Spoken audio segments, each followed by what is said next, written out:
Tema 4. Las revoluciones inglesas. Interpretación de la Revolución Inglesa a comienzos del siglo XVIII. En el siglo XVIII la monarquía inglesa quiso avanzar por la vía del absolutismo, pero fracasó, provocando un levantamiento armado que acabó con la decapitación del rey y la instauración de una república. Se trató de una revolución que sentó las bases del parlamentarismo con una monarquía limitada que se impuso décadas más tarde. Existen dos grandes corrientes de interpretación de la revolución. Una es la historiografía Whig, la cual ve en dicha revolución el preludio de la democracia en Occidente, y la segunda de carácter marxista, ya que en esta revolución la consecuencia lógica de unos cambios económicos y sociales llevan a una lucha de clases que tuvieron su reflejo en la política. A pesar de que la revolución estuvo presente en los tres reinos británicos, esta tuvo su epicentro en Inglaterra. A inicios del siglo XVII, Inglaterra tenía una de las sociedades más evolucionadas de Europa, con una importante clase burguesa enriquecida y una gran parte de la nobleza, incluido la gentry. Mientras que los gentry habían conseguido ocupar cargos locales, la alta nobleza cortesana seguía atesorando el poder central. También existieron diferencias entre las dos clases nobles en el plano religioso, estando la nobleza cortesana vinculada al anglicanismo oficial, mientras que los gentry y la burguesía abrazaban el puritanismo. En el terreno político, la alta nobleza se inclinaba hacia el absolutismo, al cual se oponían los puritanos, que buscaban libertades frente al poder político y religioso. Tendencias absolutistas de los primeros Estuardo y conflictos con el Parlamento. Jacobo I. Tras la muerte de Isabel I, sin descendencia, hizo que Jacobo VI de Escocia y I de Inglaterra se convirtiera en heredero del trono, siendo hijo de María Estuardo y, por tanto, bisnieto de Margarita, la hermana mayor de Enrique VIII. En 1604 sus reinados serían el de Escocia, Irlanda e Inglaterra, siendo el de mayor importancia Inglaterra por su mayor demografía y economía. Fue criado en el puritanismo, de gran influencia en Escocia, pero cuando se convirtió en rey de Inglaterra abrazó el anglicanismo, y en este cambio de postura la principal razón fue su clara inclinación hacia el absolutismo, manifestado en dos tratados de teoría política: The True Law of Free Monarchies en 1598, donde se defiende el origen divino del poder de los reyes, y el Basilicon Doron en 1599, escrito para su primogénito Enrique. La llegada al trono de Jacobo I era apoyada por los católicos de Irlanda y los católicos que aún pervivían entre la nobleza, sobre todo al norte de Inglaterra, aunque sin embargo Jacobo I persiguió tanto a católicos como a protestantes disidentes. En 1605 un grupo de católicos radicales, entre ellos Guy Fawkes, protagonizaron el famoso complot de la pólvora, donde fracasaron en su intento de inmolar el Parlamento, durante una sesión en la que estaría presente el rey. Durante el reinado de Jacobo I, numerosos puritanos fueron encarcelados y otros se vieron forzados a emigrar. En los parlamentos de Escocia e Irlanda tuvo mejores relaciones que en el inglés, por las tendencias absolutistas del monarca. El rey nombraba a los miembros de la Cámara de los Lores, elegidos entre los pares y la alta nobleza. La Cámara de los Comunes elegía a sus miembros mediante sufragio censitario, restringiendo en voto y elección a los propietarios de cierta importancia, dando así acceso a los sectores más dinámicos de la sociedad, con especial protagonismo de los puritanos, convirtiéndose así en la principal oposición de la corte. Al inicio de su reinado en Inglaterra, Jacobo I se encontró con una deuda de más de 400.000 libras, sumada a una gran inflación. El Lord Tesorero Robert Cecil, conde de Salisbury, actualizó en 1608 la suma total de los impuestos y una reorganización de los ingresos reales que fue bloqueada en el Parlamento en 1610. En 1611 se recurrió a un préstamo forzoso y a la venta masiva de cargos y títulos, creándose un título nuevo, el de baronet. ascendiendo así mucha gente a la clase noble perteneciente de la burguesía. Jacobo I convocó al Parlamento en 1621 con el pretexto de la ayuda de su yerno, Federico V, del Palatinado, tras ser desposeído de sus estados tras la derrota de la Montaña Blanca. El Parlamento mostró las tensiones entre la Asamblea y la Corona, donde se practicó un impeachment, procedimiento, contra el canciller Francis Bacon por corrupción, siendo desposeído de su cargo y encarcelado. Debido a las presiones del rey, la Asamblea presentó un protestation por los privilegios y la libertad de expresión que el rey les había quitado. La reacción del rey fue detener a varios miembros de los comunes, como Edward Coke o John Pyne, y disolver el Parlamento.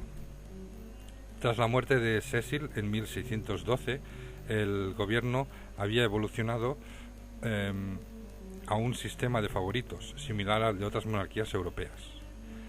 George Villiers, nombrado en 1615 gentil hombre de cámara, caballerizo real, y en 1623 duque de Buckingham, logró, al igual que otros válidos, acumular un gran poder político y de patronazgo. La impopularidad de estos favoritos y la del monarca creció debido a las costumbres de la corte y al gasto excesivo. En el Parlamento de 1624 el rey concedió un subsidio a cambio de la aprobación de una ley contra los monopolios, coincidiendo con el alejamiento de la corona española por el fracasado intento de casar a su hijo Carlos con la hermana de Felipe IV, la infanta María, siendo conocido este episodio como el Spanish Match, y fue acompañado por una oleada de antihispanismo provocada por Carlos y la corte. Carlos I. Jacobo I muere en 1625 y su segundo hijo, Carlos I, de 1625 al 49, se convierte en el nuevo rey, ya que el hijo mayor, Enrique, había muerto de tifus en 1612. El nuevo rey continuó la tendencia absolutista de su padre. Durante su reinado se agudizaron los enfrentamientos con el Parlamento, sumándose el mantenimiento de Buckingham en el poder. En el plano religioso, su matrimonio con la católica Enriqueta María de Francia, hermana de Luis XIII, provocaba un nuevo enfrentamiento con el Parlamento y sumándose la protección por parte del rey de clérigos contrarios al calvinismo, como Richard Mungo William Ley.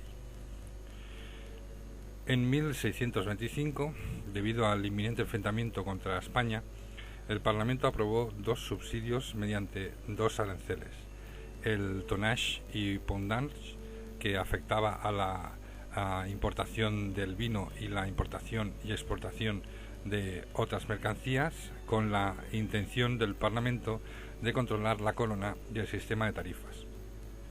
Carlos I disolvió la Asamblea antes del ataque naval a Cádiz en 1625, el cual fracasó frente a la defensa española. El Parlamento de 1626 responsabilizó al duque de Buckingham, Lord Almirante, del fracaso de Cádiz. Ante ello, el rey, de nuevo, decidió disolver el Parlamento. El Parlamento fue convocado de nuevo por el rey, consiguiendo varios subsidios, pero los comunes presentaron una Petition of Right, petición de derechos, reivindicando la ilegalidad de los impuestos no aprobados por el Parlamento, el encarcelamiento sin juicio previo, los alojamientos militares forzosos o la aplicación a civiles del derecho militar. El rey aceptó esta petición de derechos, pero en 1629 encarceló a varios de los miembros de los comunes y disolvió el Parlamento. Buckingham fue asesinado en 1628, dando inicio a un segundo periodo en el reinado de Carlos I, el del gobierno personal, con sus principales colaboradores, Thomas Wentworth, duque de Stratford, y William Laud, decano de la Capilla Real y arzobispo de Canterbury. Ante la falta de recursos, Inglaterra firmó la paz con Francia en 1629 y con España en 1630. El rey gobernó asesorado por su Privy Council, consejo privado, y una serie de comités.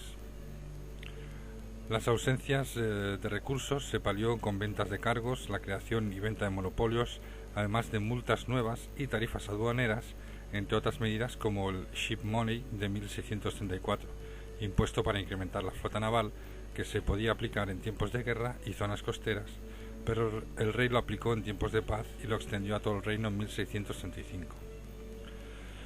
El descontento se incrementaba con los ceremoniales cortesanos, la presencia de pintores flamencos como Rubens o Van Dyck y el auge del catolicismo cortesano. La política religiosa reforzó la Iglesia anglicana, también en Irlanda y Escocia, donde era más débil.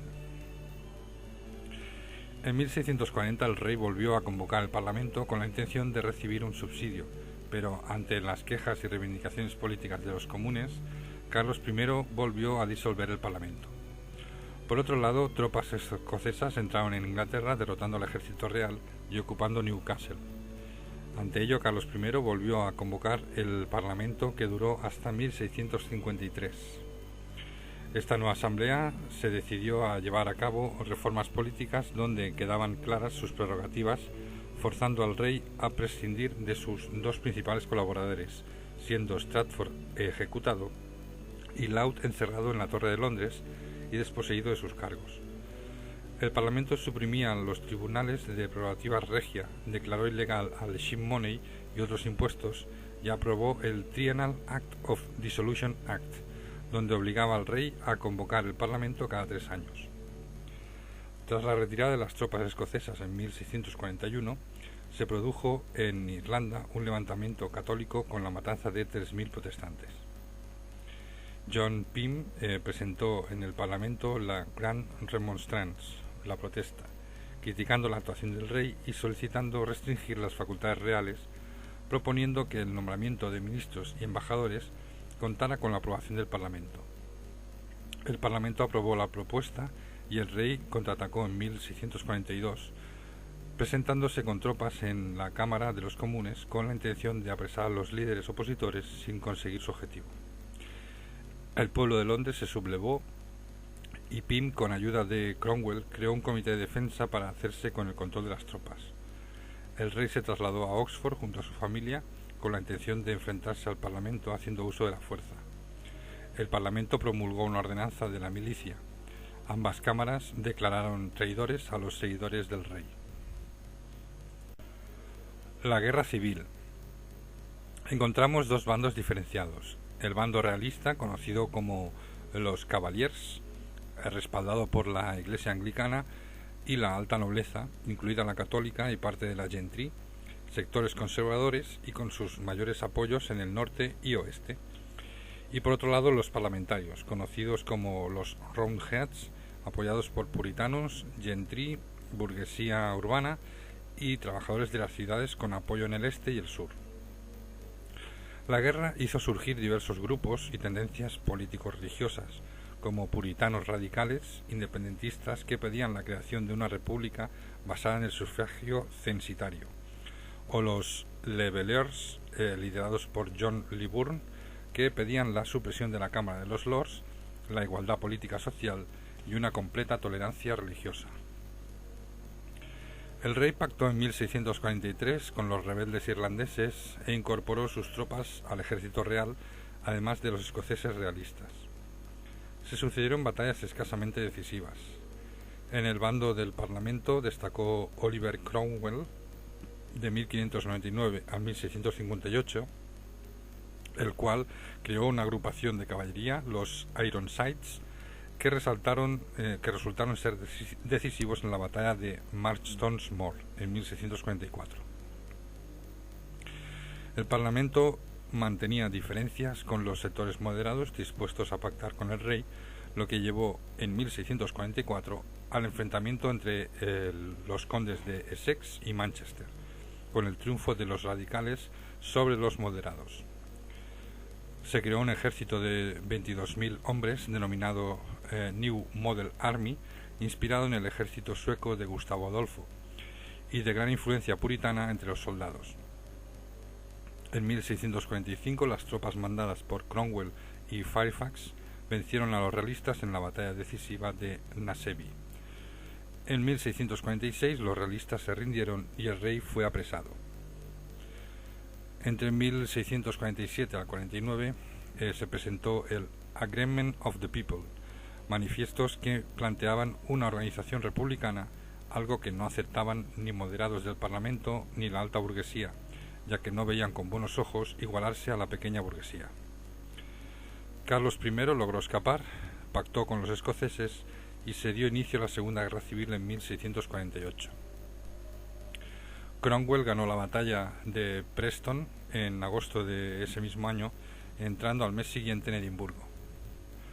Por otra parte, el coronel Thomas Pride irrumpió en el Parlamento arrestando a 231 de los 470 miembros de la Cámara de los Comunes, comenzando así el Rump Parliament formado por independientes, donde se creó un alto tribunal encargado de juzgar al rey, siendo ejecutado este en 1649. La República y el Protectorado de Cromwell de 1649 a 1660. Tras la ejecución del rey se crea en mayo de 1649 la Commonwealth, nombre que se le dio a la República controlada por Cromwell con la ayuda de Rump Parliament y un Consejo de Estado formado por 41 miembros. El régimen se desligó de Escocia, con la que solo le unían lazos dinásticos de la monarquía desaparecida. Los escoceses se sentían ofendidos por la ejecución del rey y no tardaron en reconocer al heredero al trono, Carlos II. Inglaterra intervino además ante una nueva revuelta política católica en Irlanda. El ejército dirigido por Cromwell intervino con éxito en ambos reinos. En Irlanda la represión contra la población civil fue sangrienta y se promovió la migración masiva de colonos ingleses, otorgándoles poder social, político y tierras confiscadas a los rebeldes, forzando la migración de miles de católicos de Irlanda hacia el continente o Norteamérica, y los que se quedaron en Irlanda quedaron subordinados. En 1652, Carlos II huyó a Francia y se consumó la unión de Escocia e Inglaterra hasta 1660. La República era un régimen oligárquico que encontró oposición en los Levellers, liderados por Libourne. Cromwell depuró a estos del ejército y se enfrentó a radicales políticos y religiosos como los Diggers, creados a partir de los Levellers, los cuales defendían la igualdad social y la abolición de la propiedad privada. Otros, como los milenaristas, pregonizaban la llegada de una nueva monarquía, o los cuáqueros, que defendían una iglesia sin jerarquía e igualdad de sexos. Otros sectores de oposición fueron los anglicanos, realistas, católicos o puritanos, a los que Cromwell controló mediante la represión y la censura. Pronto la República se dejó llevar por el puritanismo, prohibiendo burdeles, teatros, tabernas o espectáculos, incrementando la vigilancia de las costumbres y represando de manera severa prácticas inmorales como el adulterio, que era castigado con la pena de muerte. En contraposición, estos años sirvieron para el desarrollo del pensamiento, como las publicaciones de Hobbes o Milton. En 1653, Cromwell disolvió el Rump Parliament para crear el Parlamento Bourbon, donde los 140 miembros fueron seleccionados por su religión y serían conocidos como Gobierno de los Santos. Entre otras medidas destacan la legalización del matrimonio civil, la abolición de los diezmos y la elaboración de una constitución donde instituía un único parlamento para los tres reinos y la consolidación del poder de Cromwell, que tras rechazar el título de rey fue proclamado Lord Protector de la Commonwealth de Inglaterra, Escocia e Irlanda. El papel de Cromwell fue dictatorial, militarizando el país, manteniendo tensiones con el Parlamento debido al reclutamiento de tropas y la recaudación de impuestos sin respaldo. La política de Cromwell fue positiva para el desarrollo económico y la expansión mercantil de Inglaterra, pero fue negativa para la alta nobleza, con políticas desfavorables como la supresión de la Cámara de los Lords, el derecho penal común o el sometimiento a procedimiento judicial. La política fue claramente mercantil, apoyando la iniciativa privada en el comercio internacional o el desarrollo marítimo de Inglaterra.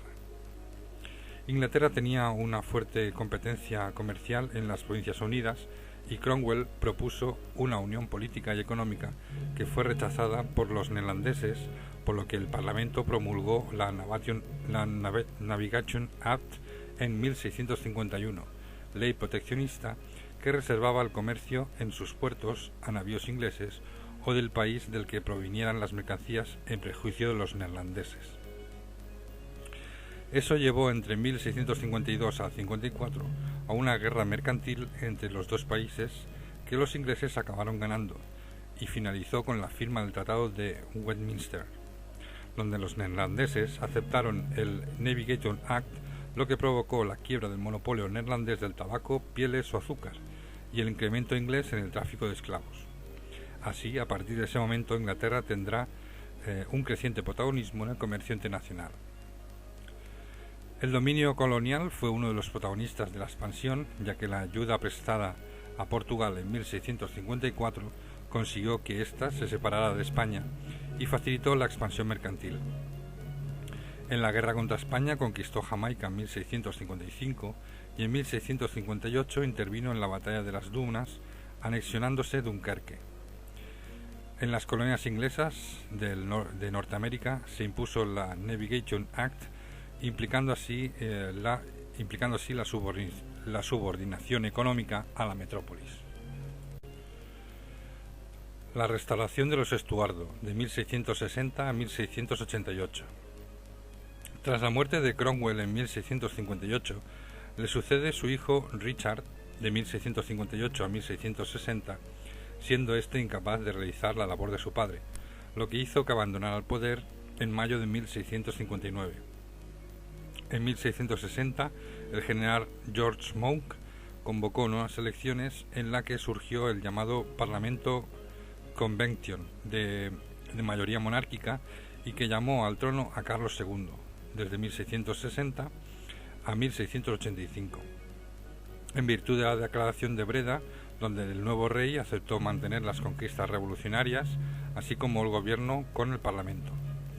El rey decretó una amnistía de la que el Parlamento Convention excluyó a los regicidas, donde 29 fueron juzgados, 10 de ellos ejecutados, y el cadáver de Cromwell fue exhumado y decapitado. El Parlamento de nuevo contaba con una Cámara de Lords, la Iglesia anglicana volvió a ser la oficial y tanto la nobleza como la Iglesia le fueron devueltos posesiones territoriales. El ejército fue depurado, reemplazando de manera paulatina a la mayoría de los puritanos destacados. Pronto se vería la tendencia absolutista del nuevo rey.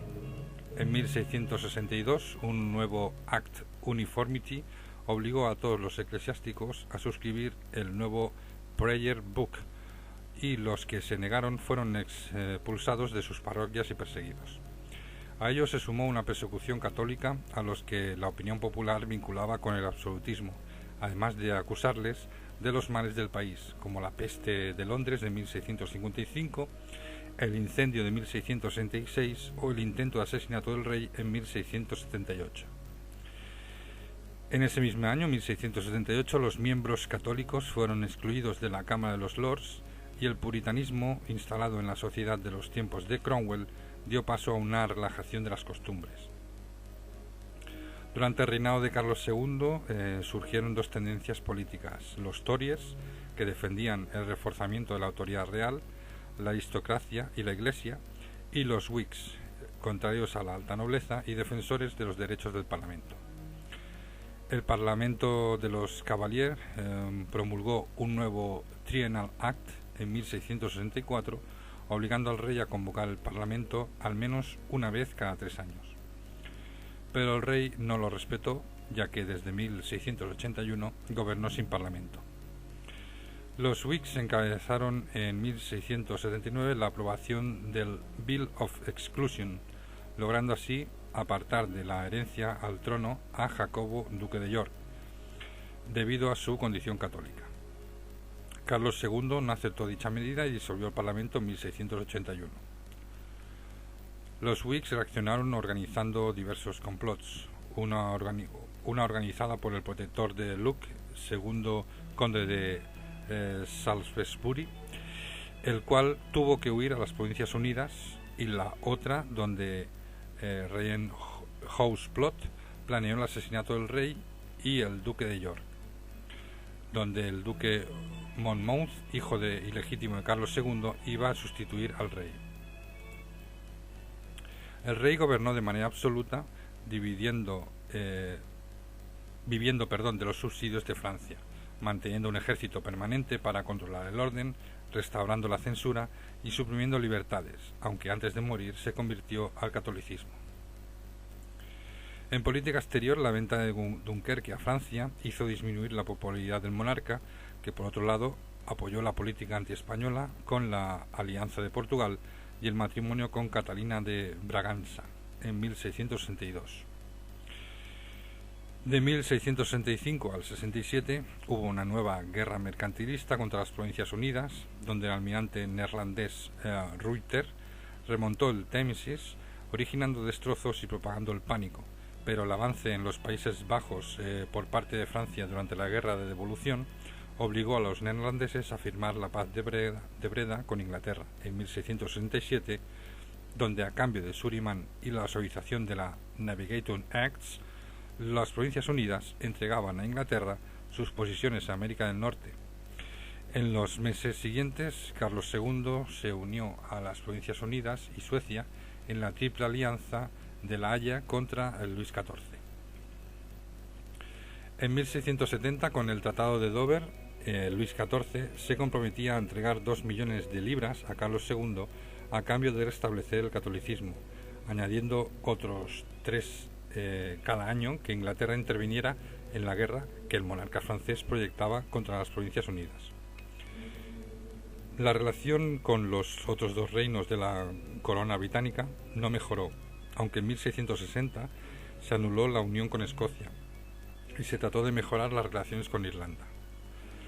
Tras la muerte de Carlos II, le sucede su hermano Jacobo II, de 1685 a 1688, quien contaba con el apoyo de los Tories, pero en una fase de impopularidad tras la represión de los Whigs.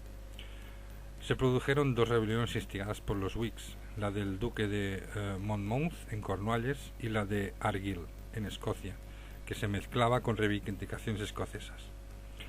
Jacobo II presionó para restaurar el catolicismo en Inglaterra, pero no logró eliminar las Test Acts ni el habeas corpus, aunque pudo colocar a varios católicos en cargos importantes. Esta política hizo crecer el radicalismo anticatólico y el despertar de una reacción antiabsolutista que provocó que Jacobo II abandonara el poder. La Revolución Gloriosa de 1688. Jacobo II tenía 2 hijas protestantes, María y Ana Estuardo, y se había casado con la católica María de Módena, con la cual tuvo un hijo varón que sería el pretendiente Jacobo III desde 1688 a 1766, bautizado en el catolicismo. Los Whigs y parte de los Tories eran partidarios de que el trono fuera ocupado por el calvinista Guillermo de Orange, casado con María Estuardo. La Revolución Gloriosa no fue violenta. Diferentes estados protestantes como Dinamarca o Provincias Unidas, en virtud del acuerdo de Magdeburg de 1688, se pusieron de acuerdo para distraer a Francia en el Rin hasta que Guillermo de Orange se asentara en el trono inglés, desembarcando en Inglaterra con 15.000 hombres y 600 barcos. Jacobo II acabó en el exilio junto a su familia en Francia. Guillermo fue coronado en 1689 como Guillermo III. El día de la coronación se firmó el Bill of Rights, Declaración de Derechos, estableciéndose las bases constitucionales del nuevo régimen y sometiendo la corona a la voluntad de la nación expresada en el Parlamento, que mantuvo las 2 cámaras tradicionales. El Parlamento tomaba decisiones como la aprobación de impuestos, elección y control de ministros. Además, se reafirmaba el habeas corpus, se establecía el derecho a la existencia de una prensa libre y el carácter no permanente del ejército. El monarca se reservaba la política internacional y tenía derecho a veto. Las tensiones entre la corona y el Parlamento continuaron creciendo. El Toleration Act de 1689 puso fin a las persecuciones de disidentes protestantes. En la política económica destaca la creación del Banco de Inglaterra en 1694, primer banco nacional de la historia de Europa, impulsado por los Tories, debido a la crisis financiera que había ocasionado la Guerra de los 9 años. La monarquía contó con la amenaza constante del pretendiente Estuardo, Jacobo II y sus herederos. Con la ayuda de Francia y la ayuda interna de los jacobitas, intentaron poner en el trono inglés a los Estuardo. En 1689, Jacobo II desembarcó en Irlanda con ayuda francesa, siendo derrotado, y la consecuencia fue la abolición del Parlamento irlandés.